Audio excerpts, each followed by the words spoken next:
United States Commission on International Religious Freedom has once again raised concerns over religious freedoms in India. A detailed section of this report mentions alleged targeted attacks against religious minorities in India. It claims there's religious conversion that's legally prohibited in multiple states and minorities are attacked on a regular basis. It alleges that Muslims face systematic discrimination in India. Now, this commission is an organization that India has strongly criticized in the past, and yet every year we see such unfounded concerns being raised and unsolicited advice that's being given out. This comes at a time when the United States is headed into a presidential election. The timing is pertinent because there is a certain messaging that perhaps needs to be sent by the Biden administration domestically. So how should India read this then, and how should India respond? To decode that, we have Harsh Shringla joining us live. He served as India's Foreign Secretary and India's Ambassador to the United States. Those are just among the multiple hats he's worn. So thank you so much for speaking with us here on CNN News 18. I'd like to begin by asking you, what's your first reaction to this report that ever so often comes out and makes these kind of ludicrous allegations? We have to understand first and foremost that, this is a routine report that is issued every year by the State Department. It's been issued in 2010, 2013.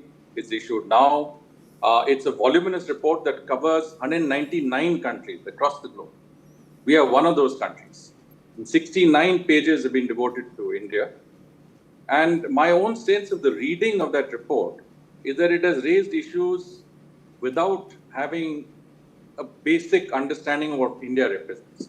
All of the issues that I've mentioned there, whether it is linked to this Constitution Amendment Act, or the possibility of a uniform civil code, or the issue in Manipur, or FCRA, all of these issues have been based, the reporting has been based largely on press reports. It's basically, anecdotal, and it lacks the sort of understanding of India that you would expect the State Department to have, the United States to have after so many years. And my own personal experience of dealing with the ambassador at large in the State Department for International Religious Freedom has been that, again, there is a certain, I would say, predetermination about how you go about the report. I remember saying that, why don't you come to India and see for yourselves the fact that we are, a vibrant democracy, we are a pluralistic society, we are tolerant. You come and see for yourself the fact that historically, India has always welcomed communities from across the world. Persecuted individuals have come and sought shelter in India and continue to thrive today. Their religions continue to thrive. They continue to be an essential part of our society's, the threads of our society. And when you look at the report, you can understand that there are not only inconsistencies, but there are also very, very basic fundamental lack of understanding. So I'm not surprised that the Ministry of External Affairs has termed the reports, periodically as misleading, biased, and essentially dismissed them as, periodic, outpourings that are really not consistent with the position in India. And many of these experts perhaps have never resided in India, never visited India, and most of those countries that they're speaking of. But when we have statements coming to the fore, like from Antony Blinken, where he says that it's concerning that there's an increase in these anti-conversion laws, there's demolition of homes that's happening as far as minorities are concerned. But a lot of these developments are upheld by the courts of this country, and that is something United States, as an ally of ours, must know, that these are boundaries that cannot be crossed perhaps. Absolutely, Poonam. If you see, the ambassador, U.S. Ambassador at large for International Religious Freedom, Rashid Hussain, he's never come to India. He has never had an in-depth look at what our country is all about and what holds our society together. And, the fact that when you talk about the government's policies are inclusive and they cut across the board. They're impartial. If you look at the fact that we implement Narega at a scale across the country, there are direct benefits payments that go to people's accounts directly. The fact that 800 million people receive free rations, 500 million people are covered under the Ayushman Bharat, which is essentially free medical insurance. People have got free social housing. all of this is essentially not linked to your religion. It is not linked to your, linguistic or ethnic background. It is completely an impartial exercise that the government of India undertakes based on your, I would say, income levels or based on your economic standing, and not on the basis of your religion or your, other social affiliations. And you're right. I mean, rule of law, due process, these are important. I mean, when you talk about the FCRA, for example, the Foreign Contribution Act, essentially, which is also covered in this report, the report writes about the fact that a lot of non-profit organizations have not been renewed. Their licenses for FCRA have not been renewed. But the fact is that there is a due process. We are a country that follows due process. There are certain guidelines laid down as to how your contribution should go. It should be your use of that contribution should be consistent with the purpose that is stated in your application. You have to have proper audit reports. You cannot share that revenue that you bring into the country with other entities beyond a certain extent. So all of these rules have to be followed. And if they're not, then you're not eligible to get a renewal of a license. And that's what it is. So you cannot say that the FCRA is a discriminatory regime and that it has left out a lot of organizations. The fact is that it is an impartial system that follows due process and rule of law. But diplomatically then, Mr. Shringla, what would be the solution, so to say? Because like you said, these reports come out every few years and they make such allegations every single time that report comes out. Now, you've been a foreign secretary with this government. You've been an ambassador to the United States as well. And if I may ask you, I'm sure you cannot give us or divulge all those details, but are there instances where these issues or reports that were discussed between the two countries at the diplomatic levels, at the highest diplomatic levels, when you were in office there? Oh, yes. As I said, I myself went and met, the ambassador at large for international religious freedom. I made every effort to engage all of these different organizations, the Tom Lantos Commission. There is a, U.S. Commission on International Religious Freedom, which is packed with people who already have predetermined ideas about how they should proceed. You can definitely provide the facts to them. You can, bring all of this to their notice, but none of it gets reflected because they have a certain bias. They have a certain, predetermined sentiment, which figures in the report. And so it has to be seen for what it is. It is a routine exercise that is meaningless as far as we are concerned. It does not have any impact on us or on our dealings. And I think informally, if you discuss even with your U.S. counterparts in many senses, they will tell you that, look, we have also reported very positively on many of the issues that the government of India is undertaking and implementing with regard to what has been issues in previous reports, but those are not taken into account. So I think we have to see it as, we are both democracies, we are both catering to certain political interests, and that's how we have to see it in the United States. I don't think this report should merit more attention than it deserves. And clearly, and as I said, I mean, the issues that are raised, reflect a complete lack of understanding. Take the Manipur issue, for instance. I mean, it is being billed as an issue which is a communal issue, an issue between Christians and non-Christians, and that's not the case. I think in Manipur, it is very clear that this is a very complex situation, which is arisen because of the instability in our bordering state, which is Myanmar. It is arisen because of an influx of refugees, also, drug smuggling and other things that come, attendant deals that come with it. Archbishop of Bombay, Cardinal Oswald has said that this is not a Hindu-Christian issue. This is essentially an intertribal issue. Whether that's correct or not, the last part I'm not sure, but essentially what he's saying is that it is not a communal issue, and that it shouldn't figure in this. And these are laws that have been passed by the parliament of this country. That is the sanctity of that cannot be questioned by anyone outside of this country. That's really the bottom line. But unfortunately, such reports only arm the opposition here in India. This recent report has also gone on to give ammunition to some within quarters here as well. How do we ensure that sort of untruth does not dominate the narrative then?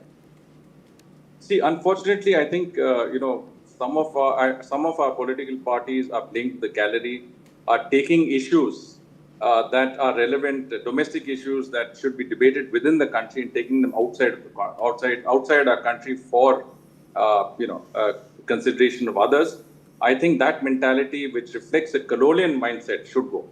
We should be capable of debating our own issues within the country. The Uniform Civil Code is provided for within the Constitution. Today, there is not even a draft law that you've seen of the Uniform Civil Code, yet it figures in the US International Religious Freedom Report. Why does it figure here? I mean, it's ridiculous. I mean, and what does the opposition want to do in taking it, to foreign countries or taking it to the US International Religious Freedoms Commission? I don't see what they seek to achieve when they cannot debate these issues within our own parliament and within our own society.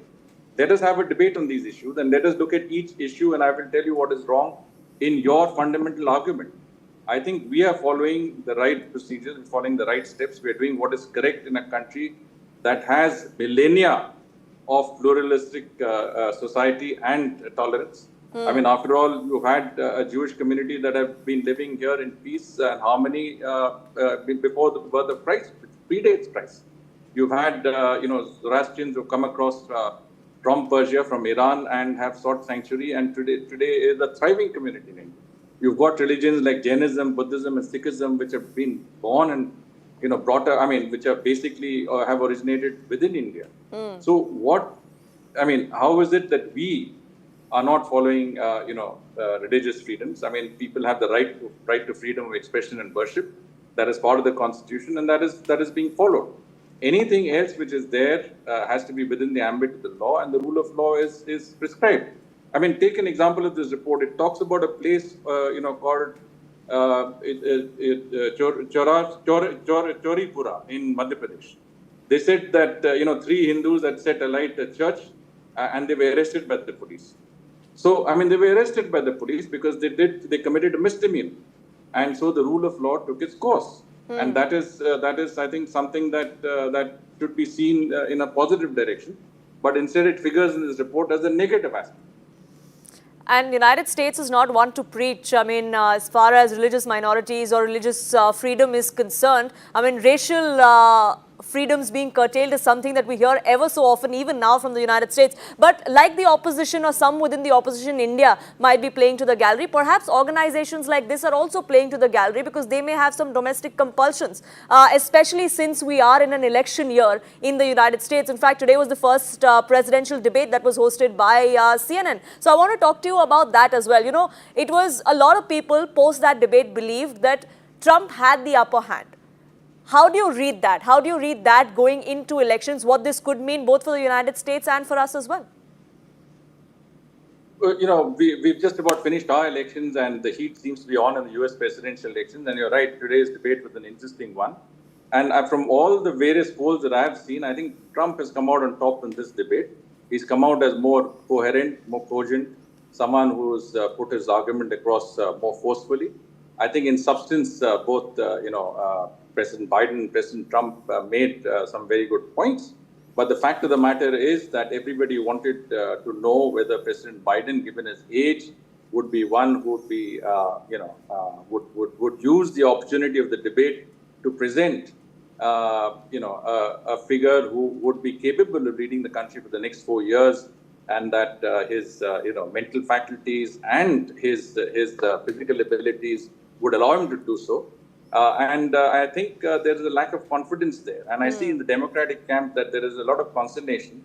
And I think many Democrats are looking at possible alternative options. But mind you, as per convention, it's very difficult to disallow a sitting US president to stand for a second term if he wants to do that. There are very few instances of that. And I think unless President Biden voluntarily decides to step down, that would be quite a challenge. Secondly, of course, you have to wait for the Democratic convention on the 19th of August to be able to take any steps. And after that, you have to have some due process. You have Gavin Newsom, you have other names that are coming up. That's the governor of California. But the fact is that, you have to have a process through which you have to select your nominee. There's also talk about Vice President Kamala Harris. And so by the time the Democrats, if they manage to persuade President Biden to step down in favor of some other candidate, and they actually endorse that candidate, it will be quite late in the day. In the US, you start working on your election campaign a year and a half in advance, selecting candidates, having primaries. So there's hardly any time left. And you know, there were some highlights or moments from that debate. One of that was when China found a mention. You know, Donald Trump actually went to call Biden a Manchurian candidate. Now that US versus China war has been playing out in different theaters ever so often. But you know, how do we as an India read it? What could this mean for India, or is it perhaps too early to talk about that? So, look at it this way. For India, it is very important that the relationship has bipartisan support, Democrat and Republican alike. And we have always been proud of the fact that, we have had good relations with either side of the political aisle. Prime Minister Modi has had excellent relations with President Obama, President Trump, and President Biden. And so we, as far as our approach is concerned and our individual, I would say, preferences are concerned, we are agnostic because both presidencies would be good for the relationship. Both President Biden and President Trump strongly endorse a very robust India-US relationship, a strategic partnership that would enable us to deal with the global challenges of the day and take that bilateral partnership that much further. So I don't think there is a preference on our account. We will just have to watch and see how the debate pans out. Both presidents have been good for us, and there are very specific instances where they've been good for us. And I think, irrespective of who becomes president, that relationship should continue. It should be our endeavor to ensure that partnership continues unhindered, and that bipartisan support for the relationship continues to remain alive. And speaking of the Prime Minister, one last question before I let you go. The Prime Minister is going to be in Russia in July. This is the first visit to Moscow after the war. Significant messaging there as far as India's stance is concerned? Well, yes. Look, we've always had an annual meeting with Russia. President Putin came here in 2021, I think, or 2020. 2020 or early 2021. Prime Minister Modi, I think, last visited Russia when he went to Vladivostok in 2019, if I'm not mistaken. So a visit is due.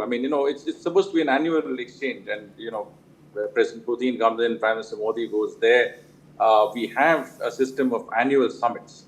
So that visit is due, and that is taking place as planned. And so I think as far as we are concerned, we are one of the few countries that straddle that ideological space between North and South and East and West. We are regular invitees to the G7 and BRICS, but at the same time, we attend the SCO and the BRICS.